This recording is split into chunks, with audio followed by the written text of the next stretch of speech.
diyaarad gaar ah ayaa ka qaaday gegida diyaaradaha aadan cadda ee Muqdisho iyagoona ku labisan dariiska ciidanka gaarka ee Haramcad cutubiyadii ugu horeeyay gabdha loo tababarayo booliiska Haramcad isla markaana tababar ku soo qaadanaya dalka Turkiga ayaa laga sogootiyay garoonka diyaaradaha aadan cadda ee Muqdisho taliyaha ciidanka booliiska Soomaaliya General Cabdi Xasan Xijaar ayaa sheegay in gabdhaha Turkiga loo diray ay soo qaadan doonaan tababar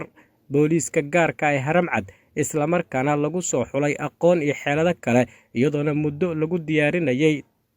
dugsiga tababarka booliiska ee General Kaahiye haddaanu nahay ciidanka booliiska Soomaaliyeed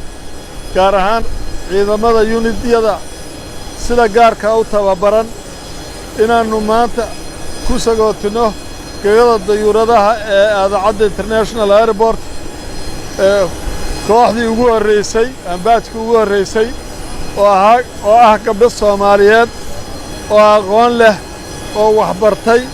oo muddo lagu tababaray dalka gudihiisa inaanu maanta u dirno dalka walaalaha nahay ee Turkiga iyagoo soo baran doona aqoon la xiriirta sida ciidamada gaarka ah ay u howlgalaan gabdhahan waxaa lagu soo xulay aqoon karti iyo dheeraad ay muujiyeen intii ay ku jireen xerada akadeemiga ee Kaahi General Kaahi intay ku jireen waxaan idin rajaynayaa safar wanaagsan waxaan Ilaahay uga baryayaa safarka idinkoo soo noqday oo wax u soo bartay dalkiina inaad ku soo noqotaan caasimadda dalka idinkoo tababar ku soo qaadan doona dalka Turkiga aanu walaalaha nahay waxaan rabaa halka inaan aad iyo aad uga mahad celiyo macallimiintii safaaradda macallimiintii wax soo bartay taliye ku-xigeenka ciidanka booliiska Soomaaliya General Sakiyo Xuseen ayaa gabdhaha Turkiga loogu qaaday tababarka ciidan kula dardaarmatay in ay ilaaliyaan sumcadda dalka midda dadka iyo midda booliiska Soomaaliya waxaana ay ku dhiirigelisay in ay soo qaataan casharada tababarada ciidan la xiriira koox ahaan isku wada xirnaada hadda ka wada imaateen qabiilo kala duwan ama guriyo kala duwan maanta kulliina waxaa tihiin kooxda kartisan Haramcad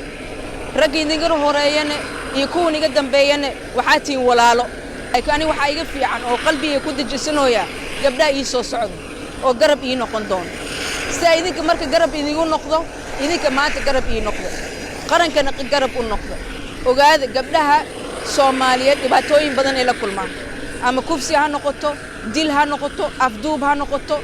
guur qasab ha noqoto wax badan ay la kulmaan maanta haday helaan ciidan gaar ah oo gabdho kaliya ka tirsan oo iyaga xuquuqdooda u doodayo gabar walba soo ku seexan karto nabad iyo barwaaqo waxa mas'uuliyadna saaran ogaada maanta waxa u maqantay waa qarankiina iyo ciidankiina iyo hooyo walba iyo gabar walba oo dhibaataysan oo sugayso dadkii badbaadin lahaa ogaada shaqada ku jirtiina waa shaqo ajar iyo xasanaad niga raacayso waa hadaa u niyeysatiin Cabdi Casiis Okay TV Universal magaalada Muqdisho